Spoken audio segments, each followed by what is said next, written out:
How's it going, folks? Hello, hello, hello. Welcome to our very first live with our crypto recruiters right here.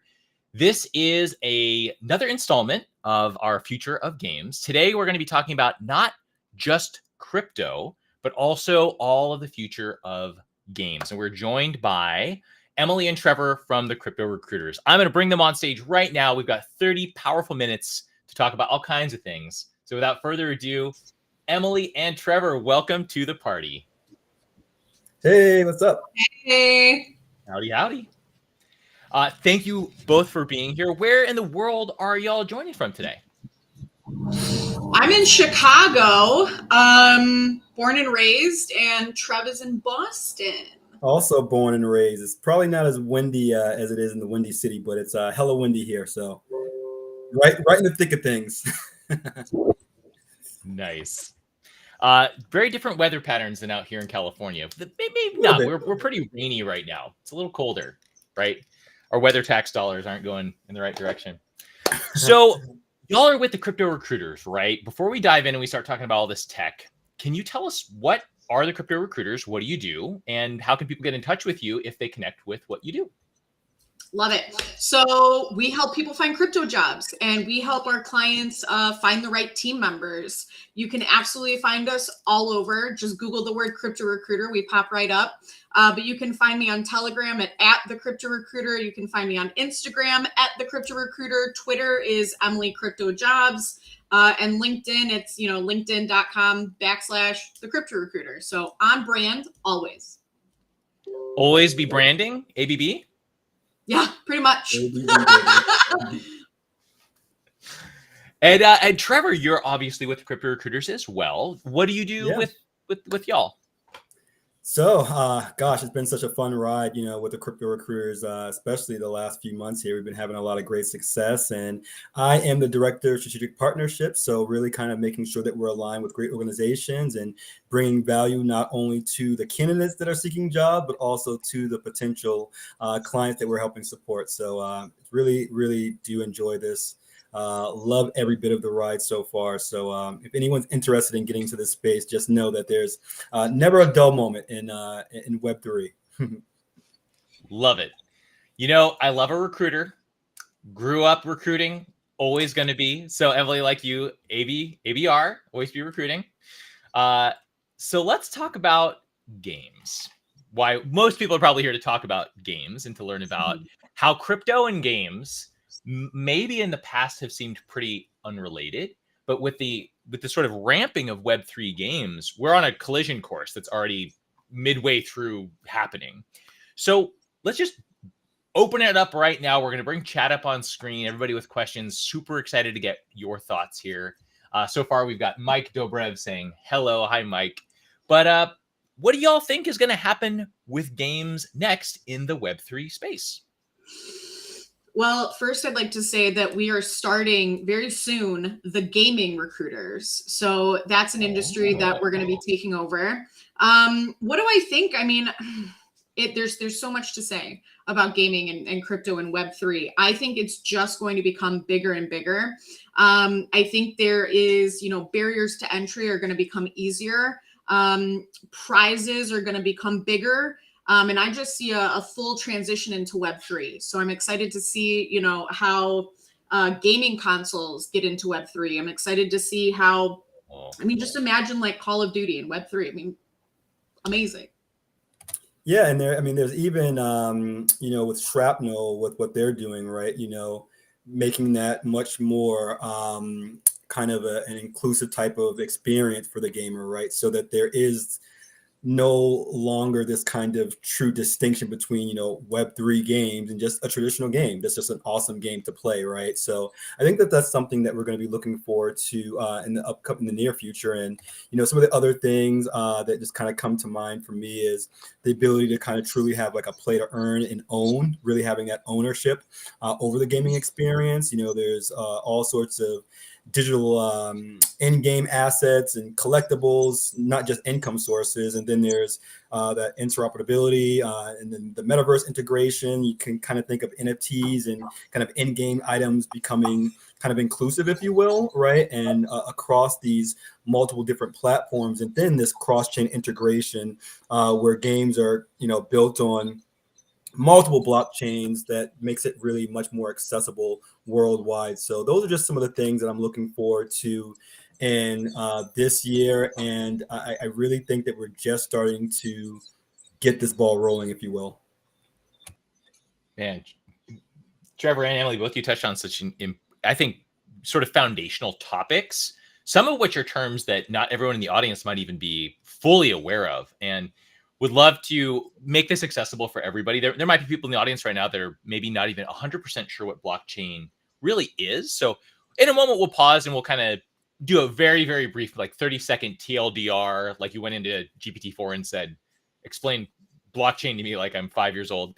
I'll ask somebody to explain it to you like I'm 5 years old. But something you touched on, Trevor, that came up in our very last with Freename, the Freename.io team, and they're working to centralize Web3 gaming around the .gaming TLD. And they're doing some really exciting stuff in that space. And one of the questions that came up from somebody who literally in the audience had just learned about Web3 games for the first time on that call, they asked this question, and I'm curious to get your thoughts on this, both of y'all. They said, so if I'm understanding correctly, an asset that I get in a Web3 game is like an amiibo online. And it actually spawned hours of chat with the community that was on that call afterwards, because some people were like, that is a perfect analogy. And others were like, that's really not it. So I'm curious, what do you think is a Web3 enabled item that has been minted to a blockchain? Is it a digital amiibo? I'll let Trev take this one. I know he's got an opinion. Right. In ways, yes, but I think that it's bigger than that, right? I think that the potential is even greater than that, because the beauty of blockchain is that it has that decentralized aspect of it, right? So let's just say, the power goes out or the grid goes down or something of that nature. Maybe even if you have a physical game, right? Something can actually damage that actual physical game in a console or something of that nature. God forbid that, you're playing a game and the lightning strikes and then you have a power surge, boom, everything gets fried, right? With blockchain, when the power comes back on, everything that you had is still there. So I think that, one of the things that we should kind of clarify is just kind of a basic of what like a blockchain is. And it's just a distributed ledger. It is storing a bunch of information across a network of computers rather than a single server. And I think that that's really powerful. And anyone that's obviously in gaming knows that, right? That there's inherent risk with having everything in one just centralized place. What blockchain does, it enables for everyone to be connected to this so that you don't really have to worry about a lot of things that you would if it was a truly centralized source. And, it gives you much more capabilities. Some of the things that I can think about when it comes to gaming is just, I think that we talked about this too, John, last time that we had a chat, was just the ability to have a much greater computational power. So if you're trying to render a very immersive, 3D environment, there's going to be lag time depending on the device that you're using. Maybe your internet's kind of slow, but you can, I don't want to even get too complex into sharding technology and things of that nature, but with blockchain technology, if you had a bunch of really, really powerful computers getting all together to be able to take small chunks of that actual processing, then you're really opening up to things that are just never have been able, even possible in the quote unquote traditional sense when it comes to gaming.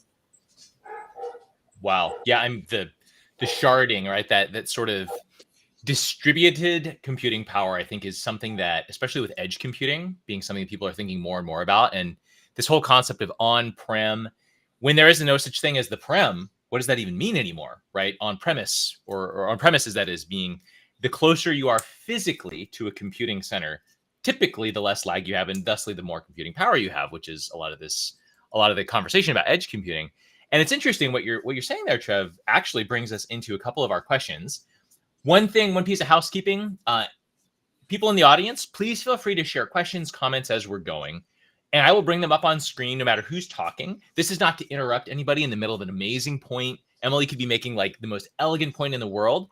And if Chris or James or Wendy or other Chris or Mike, if you all have something to chime in, I'll just put it on screen, not to interrupt you, Emily, but just to make sure that you as the audience, we want to make sure you're part of the narrative. So quick summary.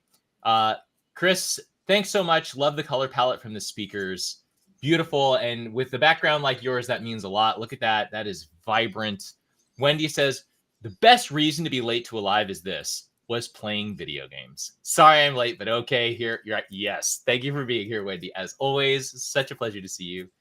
James actually brings up a great point that we can come back to in a moment. I don't think the interoperability has been quite there yet for Web3 games. And I personally align with that statement, James, especially the like has not been. Changes that are coming are exciting. And Chris says distributed compute model. There we go. Chris, thank you for being here. Always awesome to see Chris, one of our top voices in the games community. Let's come back. We're going to talk about James's question here in a second, but does anyone want to take a crack at explaining blockchain to me in 30 seconds like I'm your 5-year-old nephew? Yeah, it's a distributed ledger hooked together with chains, and it's completely accessible for anybody to see. So it's secure, it's transparent. That's how I would do it in 30 seconds. Thank you, Auntie Emily. See, that was perfect, right? Like, there we go. And that, honestly, it's after years of playing with this stuff and really trying to understand it, I think that's probably the most elegant explanation I've ever heard.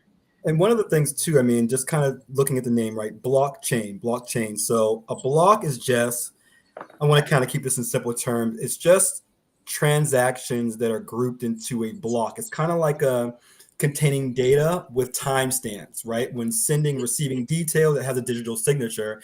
And then the chain is essentially these blocks being linked together in a chronological order, and it creates what's called an immutable record, right? So the beauty of this is that once it happens, it cannot be reversed.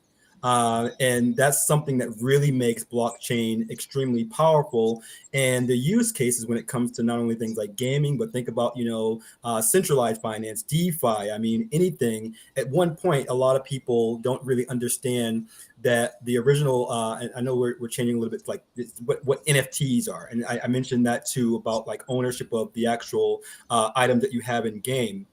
Well, NFTs one day is going to be, your birth certificate, your driver's license, something that you do not want to have duplicated, something that you want to have 100% ownership of, and the blockchain enables that. So we're really, really just scratching the surface. And then, when you kind of throw in AI and quantum computing, I mean, we're moving very fast forward in the future here. And I think that this is going to really start to become more a part of our lives a lot sooner than we think. And then, of course, right, with the metaverse, I mean, we just have the Apple device that's out right now, right? We have this kind of truly immersive experience. And I could never fathom being able to use my cell phone the way that I am right now when I first got my cell phone in college. Right. So I think that the same thing is going to happen when we look back at where we are today. Fast forward 10 years, 5 years, 10 years, 20 years. I mean, the sky's the limit, truly. So, fun story. We're actually sending out our wedding invitations as NFTs. So awesome. Funny, mine hasn't come through, Emily. My wallet must be broken. I'm not, weird. Maybe it's not linked.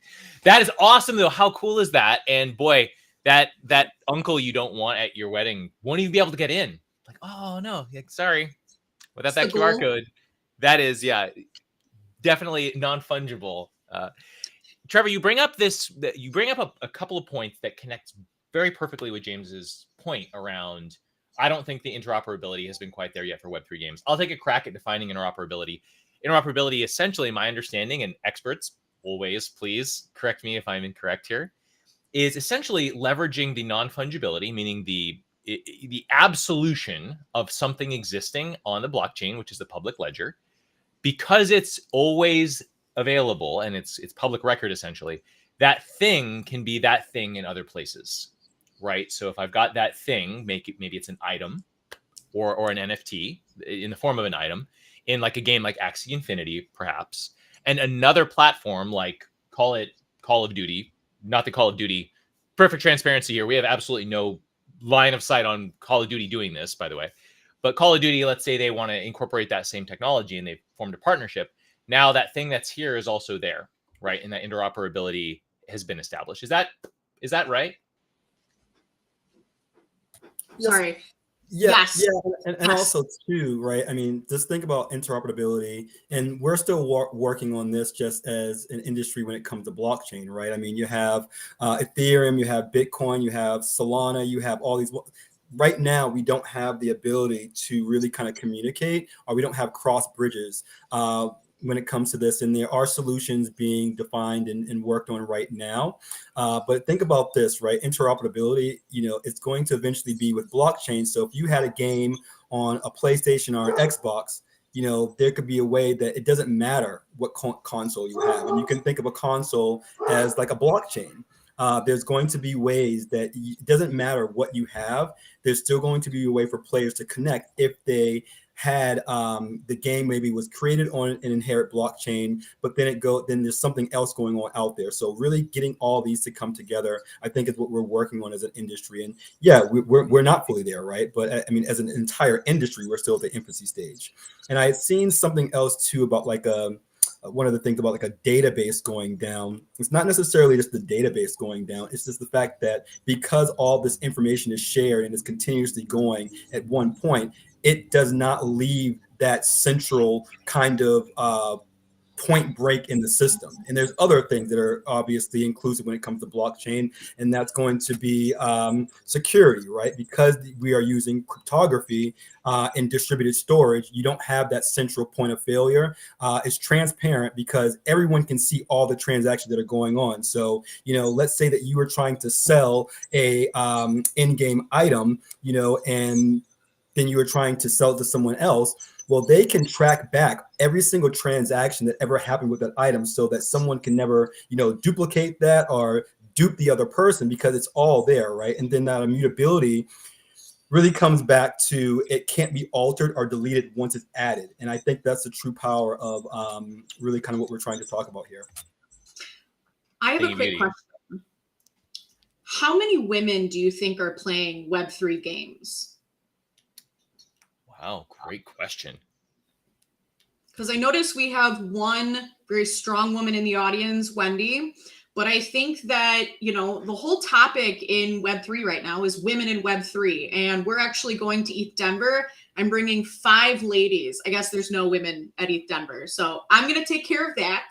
But I think it'll be interesting to see how many women get into the space. I know it's huge for guys right now. And I feel very passionate about the fact that, women tend to take on a lot of responsibility that's not work related. So they don't have as much time to research and as much time to dive in. They can't stay up till 3 a.m., diving down the rabbit hole.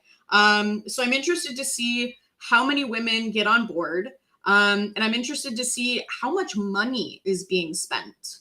John, you and I talked about a fun incident at my house where we were playing FIFA.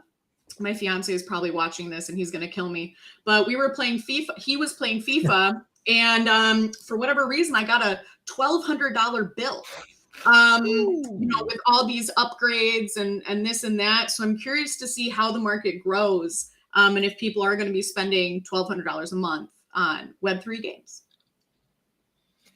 You know what's interesting about, I join you so firmly, Emily, in hoping that any major technological change, especially what's happening with AI right now, results in more equity, more access to opportunity, and a fairer shake across the board. That hidden mental workload that is talked about, I think half as much as 1% as it should be, that is typically shared in households where maybe people are traditionally identifying with male and female. There is this historical disparity, right? And that's, I think, such a powerful conversation. I wish we had 2 more hours on this call. I think we could make that its own call because there's, maybe even our next call is ways to create those access points to help maybe people who are female identifying find a way in faster so that you don't have to stay up till 3 a.m. digging around on NFT, going crazy. Speaking of which, kind of going to our chat, Star Sky brings up this question. Why are so many traditional gaming companies against Web3 and blockchain technology? Now, since that question, which was a few minutes ago, we've had several other points brought up that I'm going to bring up on screen that may actually, we have a chat here that is intimidatingly brilliant, by the way. Like, I see people here who are routinely posting things that get incredible traction. We have real voices in this audience. So I wish everybody here, I wish we were actually in the same room. But I will try to highlight these voices as we go, because we could probably answer this question in the chat. So Mark, for example, brings this up. I think it's important to separate the technology from the usage. NFT, as John was explaining it, is essentially just validating a digital item is legit and is what it says it is. So in that case, that going back to that Star Skies question about maybe not adoption is happening as quickly as we'd like with games, that is probably my nascent understanding is so basic. That's really only where it starts. And in many cases, that's already happening. Like if you grind out, you have proof of work, which is a crypto term, in the form of grinding out this item on World of Warcraft, for example. Yeah, there's a token number associated with that, but it's not distributed. It's all in one database. And to Chris's point, what we were looking at before, if their database goes down, womp womp, that's not your thing anymore. If it was minted on Web3, if it was minted on the blockchain, it doesn't matter unless a solar flare wiped out and EMP'd every database in the world where the blockchain was connected, it wouldn't happen. So very, very nice. Let's bring it back around because Chris actually, hopefully everyone can see chat. Chris does come back and address that question right here. I'm moving quickly just for the sake of time. We do have two topics I really want to make sure we touch on, one of which is making sure that we talk about one of the reasons people are probably here, which is getting a gaming job. So we're going to come back to that here in 2 seconds. Chris also bringing the heat with the knowledge, well understood redundancies in cloud, they are employed today, already guard for that. We're talking about basically, I believe, the non-fungibility preventing fraud. Not to say it can't improve, but Web3 has reduced complexity while also providing significant advantage for the vast majority of game developers. Again, I think blockchain is super important. We just haven't seen the model that will disrupt. That's evident in just looking at the market because we just haven't seen the fact that other than maybe Axie Infinity, there's no like, oh, that's the Web3 game. It hasn't come along yet, right? That thing doesn't exist yet. I will say, before we jump over and we can talk about getting a job in games, I think that Wendy brings up such an interesting point here. And NFTs seem to be such a volatile topic in my experience, or polarizing, maybe a better term. Yeah, I think after the NFT bros, going back to your point, Emily, the NFT bros of 2020, I think made NFT a 4-letter word for a minute because it was associated with, all kinds of strange dealings, not all of which were seen as positive. And I think now we have this sort of redefinition, this renaissance in the space. I think games is a big part of that. I've just talked for like 2 minutes straight, so I'm going to stop talking right now. What do y'all think about this? And then let's talk about games, jobs in games. I mean, lastly, I would just say as well too, right? I mean, think of NFTs as a way of even maybe just a very simple term of being able to store like a particular type of credentials for a user, right? And that's, let's say that you have to have a certain level of expertise in a game to be able to get access to, like, let's say a special round or a special level. With smart contracts that's inherent with blockchain technology, the technology automatically will be able to confirm a yes or no without you having to share any of your personal information. They don't know my race. They don't know my creed. They don't know how much money I make. They don't know where in the world I am. It's very simple. It's going straight to the code. And I get in the game if I meet the credentials, and no one else is even seeing what's on the back end of that. So, I mean, I get what everyone else is saying and some of the comments here, and that, yes, we are not anywhere where we need to be. But I mean, we're going back to like 1998, like pre-internet, right? Like, yeah, things didn't work there. I didn't think that I could buy something on Amazon the way that I did when eBay first came out. So yeah, we're still there. We're working on it, and it's in its infancy stages. And I truly believe with all the advancements and the conversations that I've been having with people that are much brighter than I am when it comes to developing and engineering, we're just starting to get to the point where things are going to go hyperbolic, and it's going to really start out very slow, and it's trickle, flood. And then, it just goes crazy, and a lot more institutional money comes into this, and all the problems that people are bringing up, there is a solution to that with blockchain technology. We just haven't got there yet because we're working it out and trying to make sure that it does work the proper way. Trev, dropping all the alpha. I don't even need to respond. You've got this covered. Mike dropped. And alongside Trevor's amazing points, the choir of knowledge in the chat, which I'm so glad, by the way, anyone listening to this right now, this chat is live on LinkedIn and is part of the public ledger, as it were. And you can go in there and actually continue to engage with everyone in chat right now. If you want to talk to Azad, you want to talk to Chris, Tamer, Chance, you can go in there and actually interact and have this conversation continue, which is my favorite, the reason why I love these lives so much. Also, going back to your point, Trevor, before we talk about opportunities, this is such an interesting time because it is the Wild West in a lot of ways. And the thing about the Wild West is there were fortunes made. And so the reason I love talking about this stuff right now, especially in the context of games, is that no, not every single idea is going to pan out, but someone somewhere is playing with a Web3 concept in games right now that's worth multiple billions of dollars. What that is, I don't know. If I did, I wouldn't be on this call. I'd be actively investing in them if I could find them. But this is, I think, where it starts and where we kind of talk about how to identify that. Thing of beauty. Emily, I'm going to pull up on screen right now the QR code that people can use to very easily scan their screen or take a screenshot and then later follow it on mobile. On the top left of your screen, you'll see a QR code that says Crypto Recruiters. Scan that bad boy, and that will take you directly to the site. But what should I do if I want a job in gaming that has to do with y'all? I would send myself a connection request. Oh, to Emily on LinkedIn? Yeah, to me, Trevor on LinkedIn? Send it on over. Like I said, we're starting the gaming recruiters. We want to start networking within the space. I want to start learning more. And, that's what I love about my job is I just get to talk to people. I get to pick their brains and ask them questions. I was thinking about this the other day. I really should start a project, and I've got a couple ideas because I've got so many executives. I can just call and be like, hey, what should I do here? Right? That's the best part about being a recruiter is I've got access to so much information. So if you're looking for a gaming job, a crypto job, a Web3 job, DeFi, FinTech, call me. I'm around.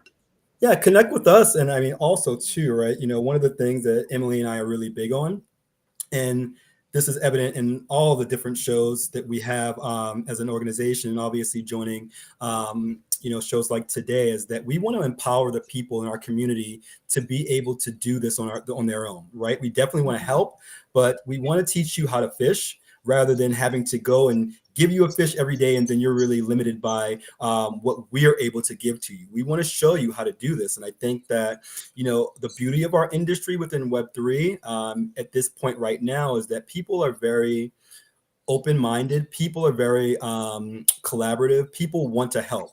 So, if you want to get into this industry, don't talk about it, be about it, right? Do the hard work, make the effort to go to networking events, make the effort to introduce yourself to someone on LinkedIn, and not only just say, what's in it for me, but add value. Why should someone take their time out of their busy day when they're getting inundated with thousands of messages to have a conversation with you? And if you want to get something, give something in return, right? Like a post on someone's comment, on LinkedIn, add some additional value.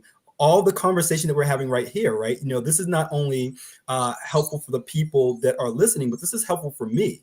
And one of the best things about this industry is that I'm forever a student of the industry. I'm forever learning something, and every day you can be like a baby, right? You can always learn something new, and it's unlimited the amount of information really that you can consume in this space. So that's why I'm super excited about it. This is the future. So, think about being able to go back, to before they started, mining gold in California, or before they built the first railroad, or before they flew the first plane, and you were able to get a seat in that room and be a part of that. This is what this is. This is not a once in a lifetime type of opportunity. This is a once in a generational type of opportunity. And when the train leaves, it's gone. So get on it now, because it's pretty comfy from where I'm at. Man, am I supposed to say something after that? Like, I'm just gonna hit end stream, Trevor. Like, that was fantastic. Where can we vote for you? So here's the thing. we're already at time, and I'm actually super, super bummed because I feel like this conversation is only beginning. If anyone in the chat would like to continue this conversation or would like to see this conversation continued, please comment on this. Please DM us. Let us know if you'd like to have more of this or even a longer session. Based upon the chat and the fact that more people scan that QR code than any other live I've ever hosted, I'm going to go ahead and guess that that's probably the case. So throw your ideas at us, folks. There's far more comments that I could feature even if we had another half an hour right now. Big thanks to Christopher, the various Chris's in chat. That covers like 5 people, so very efficient. Specifically, Chris, been listening to us. Thank you for all your knowledge you're sharing. Mike Dobrev, who actually, you know what, we're going to feature this one. Hey, just saying, Mike's like, hey, I'm interested. I recruited for EA, Bandai, Namco Bandai, Zynga, and more. Would love to do this for both blockchain and gaming. So just saying, hit us up. Maybe a future crypto recruiter. Thank you so much, Emily and Trevor. We're going to end our stream here in 2 seconds. Do you have any final thoughts you'd love to leave us with? You're on mute, Em. I can't hear you. Hilarious. You guys got this. If you are looking for a Web3 job, a gaming job, it is not your fault that you're having a hard time. It is the market. So I just want to throw that out there. I don't want people to get discouraged. I don't want people to feel depressed. I mean, finding a job is a very emotional time. So just know it's not you, it's the market, and we're going to do it together. And one other thing as well, too, right? If you're not able to get a job right now, there are so many other activities that you can be doing, right? You can be networking. You could just be continuing to educate yourself about the technology, because a big part about this industry is that you have to talk the talk and walk the walk. There's so many opportunities to volunteer. You have to think of yourself as a product, and how are you going to make that product more appealing to a potential customer being the hiring manager in the future? And that's by doing things and activities that would be related to showcasing your ability to grow as an individual and also as a future potential professional, right? So volunteer. Meet people, go to conferences. If you're a developer, or if you're a coder, then develop and code. Learn how to do something in Solidity. Learn how to do something with the most popular blockchains that are going on, right? Learn about Bitcoin ordinals. I mean, really continuously stay ahead of the curve. And I think you're going to do yourself a great service. Thank you, Beauty. The one thing I'll toss up on screen here in 1 second is actually the resource that we were talking about a minute ago. I'm getting actually DMs right now about this.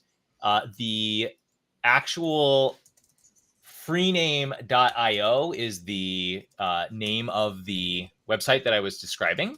And that's the sort of where I would go if I wanted to like really get started as a consumer in blockchain, in Web3. That QR code is now up on screen right there.